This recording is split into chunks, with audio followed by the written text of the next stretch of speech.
Alhamdulillah wassalatu wassalam ala Rasulillah. Here this hadith is a very important hadith that deals with how do we enter the month, how do we enter Ramadan.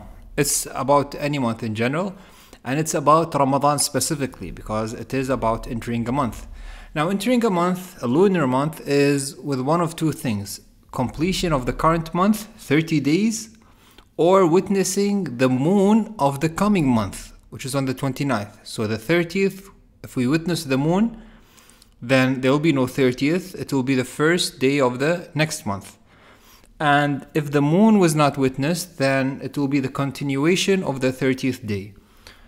So the month is either 29 days or 30 days. So after the 29 days, they look for the moon. If they find the moon of the next month, alhamdulillah, they enter the next month. Otherwise, they continue on the current month, completing 30 days. And then automatically after completing 30 days, the next day is definitely the start of the next month. Look at this hadith. Abu Hurairah radiyallahu anhu قال قال رسول الله صلى الله عليه وسلم إذا رأيتم الهلال فصوموا وإذا رأيتموه فأفطروا فإن غم عليكم فصوموا 30 يوما. Here Abu Hurairah is saying that the Messenger of Allah صلى الله عليه وسلم said, whenever you sight the new moon, so witnessing the moon of the next month, in this case Ramadan, so this is Sha'ban, witnessing the moon of Ramadan, observe fast, start fasting.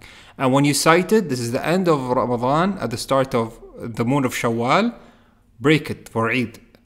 And if the sky is cloudy for you, here at the 29th, they see that the sky is cloudy.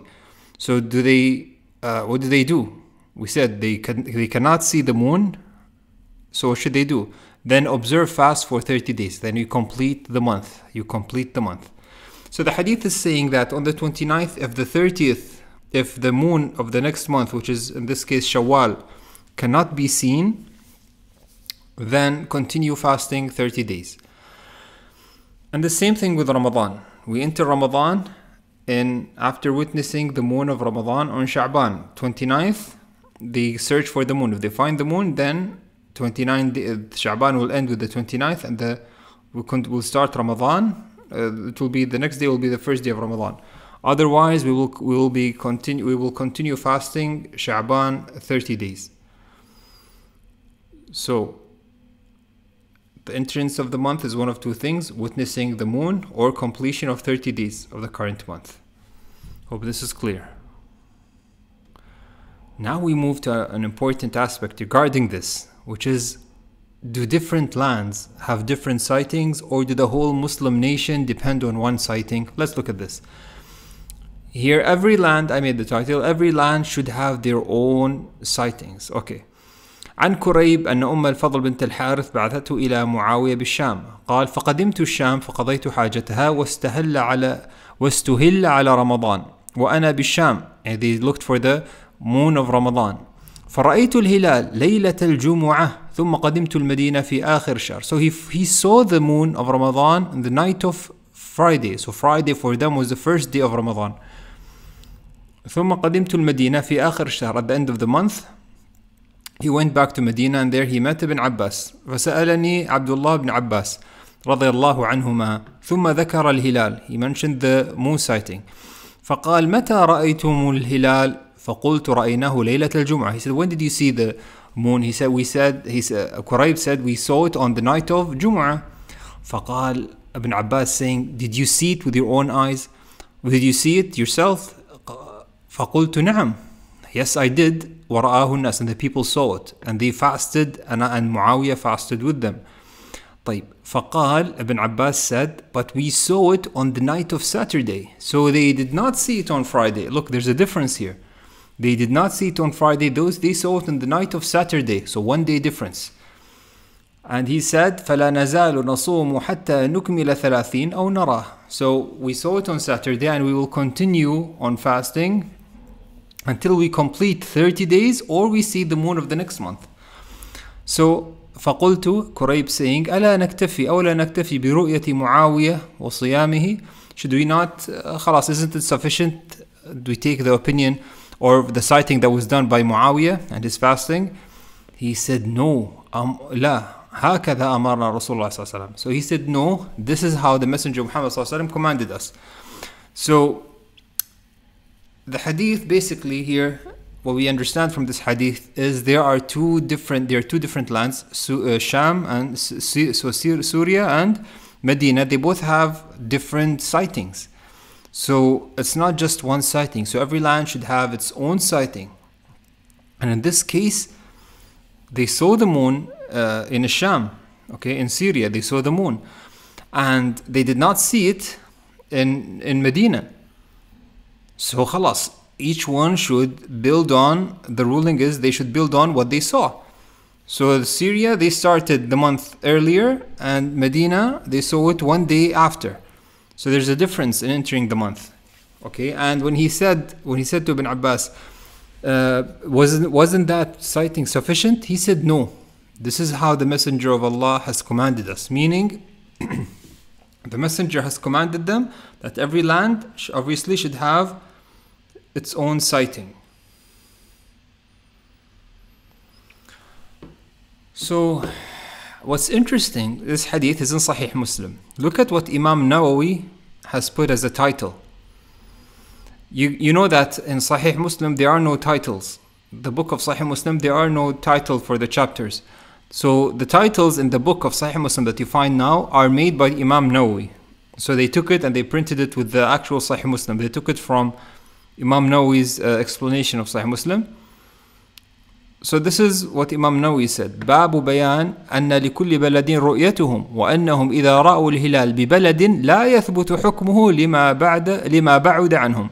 Chapter, each land has its own sighting of the moon, and if they see the crescent in one land, that does not necessarily apply to regions that are far away from it. So this is Imam Nawawi's understanding of the hadith, and this is what the title that he gave to this hadith. So every land should have its own sighting. Every land should have its own sighting, given that they build the ruling on the sighting. Okay. Okay. Another important hadith regarding this matter. Pay attention to this hadith.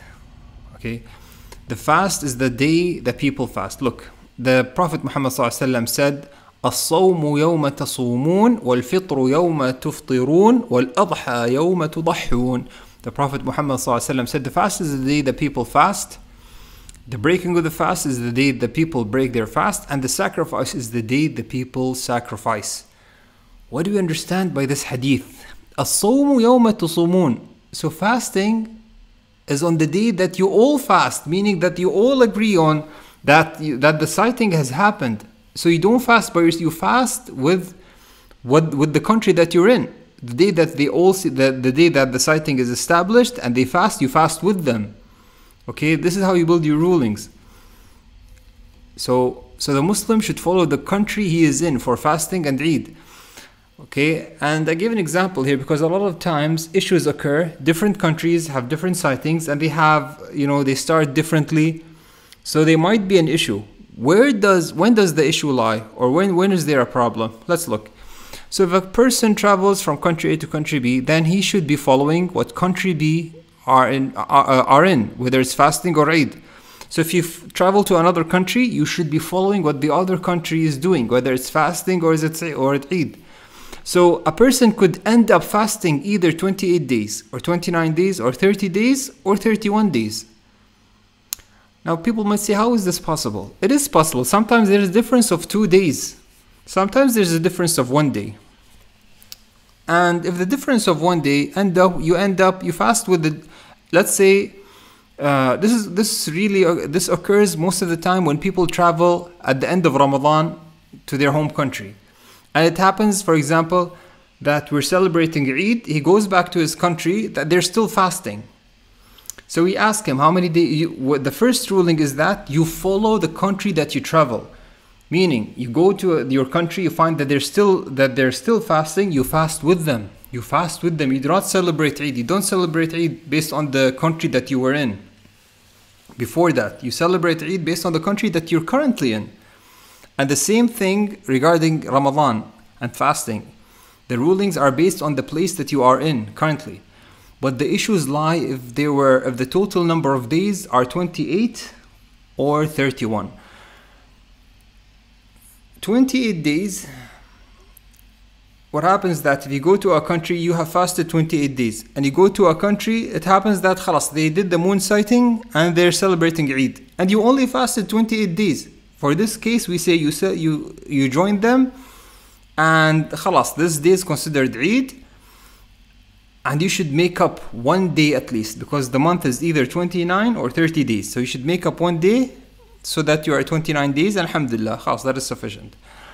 But what if if he fasted for 30 days and he went to another country and they are still fasting? Now the total number of days here will be 31 days. And the month is either 29 or 30, so you definitely added one day. So here, what do we do? Do you break your fast by yourself and khalas, consider this day as Eid and the rest of the people are fasting? Of course not.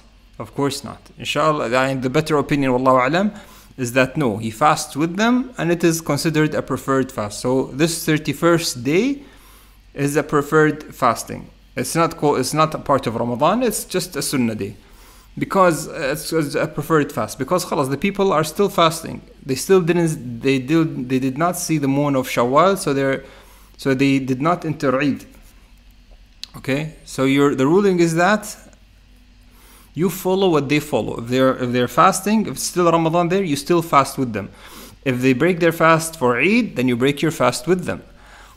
But as I mentioned, the issue occurs that if it was the total number of days for you is 28 days, then you have to make up one day directly after Eid, okay? After the first day of Eid, you cannot fast the first day of Eid. The first day of Eid, you're not allowed to fast. Eid al-Fitr.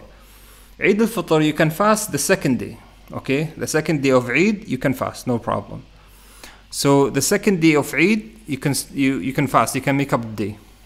If you fasted only 28 days. And for those who fasted already 30 days, by the way, for those who fasted 29 days in total, 30 days in total, alhamdulillah, there's no issue. But the issues, as I mentioned, are for those who fasted 28 days, they have to make up one day. And for those who fasted 30 days and they entered the country, it's still Ramadan, you have to fast that day with them. So this is the opinion that I choose, that you have to fast with them. So you'll end up with 31 days. The final day is a preferred fasting. Wallahu alam. I hope that this is clear. Now another matter regarding travel.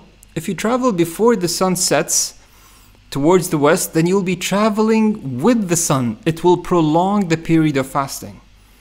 Okay, and the opposite is true if you travel west. For example, you're in the plane and after 10 minutes, according to the country that you're in, the sun will set. Okay, and you're hungry, you want to break your fast. But then the plane flies and you're flying west. So 10 minutes pass, 20 minutes pass, 30 minutes pass, and still the sun is still there. You're traveling with the sun. So we say no. In this case, the ruling is still the sun did not set for you. You have to wait until the sun sets and then you break your fast. Because the rulings are not with the time in minutes. The ruling is based on seeing the sun that it sets. This is when you break your fast. Okay, but subhanAllah, what if, okay, you already broke your fast, alhamdulillah, and you broke your fast, you ate, and then the plane flies and goes to the west, and suddenly you see the sun again. So what do? No, we say here you already broke your fast, so you don't have to worry about this. You already broke your fast in a permissible way, alhamdulillah, that day was secured, and there's nothing, khalas, there's no problem. Okay, you don't have to break your fast again. I hope that this is clear. Okay, what about breaking the fast before the time? It happens. Sometimes there's, I remember when there was an issue one day, there was something wrong with the adhan, or people broke their fast a couple of minutes before. This is no problem. If it's based on something, يعني. Look at this hadith. عن فاطمة عن أسماء بنت أبي بكر رضي الله عنهما قالت أفطرنا على عهد النبي صلى الله عليه وسلم يوم غيم ثم طلعت الشمس قيل لهشام فأمروا ثم طلعت الشمس. Okay, here the hadith ends. So what happened is that Asma bint Abi Bakr said, we broke our fast during the lifetime of the Prophet Muhammad ﷺ on a cloudy day, and then the sun appeared. But they did not mention that they made up for that day. So scholars have said if it was, based on يعني they really thought that the sun did set. So it's not based on following desires. They really had something and they thought that the sun did set, but then it turned out that they were wrong. خلاص. And they don't have to make up for that day. Okay? If there was still time, you abstain and you continue your fast. If خلاص, the time ended, inshallah, you don't need to make up for that. Because the hadith here does not mention that they made up for that day. The hadith did not mention. What's interesting is that قيل لهشام فأمروا بالقضاء. He said they have to make up. This is his opinion. Hisham, he said his opinion is that they have to make up. وقال معمر سمعت هشاما لا أدري أقضوا أم لا. Said we don't know if they made up or not. So anyways, in the hadith itself, it did not mention that they made up. So this is what scholars said, and it's considered just like eating by mistake. Because it's an error that, it wasn't following their desires. They really thought that the sun did set. They ate and khalas. And inshallah, they won't be held accountable for that, and they don't need to make up for it.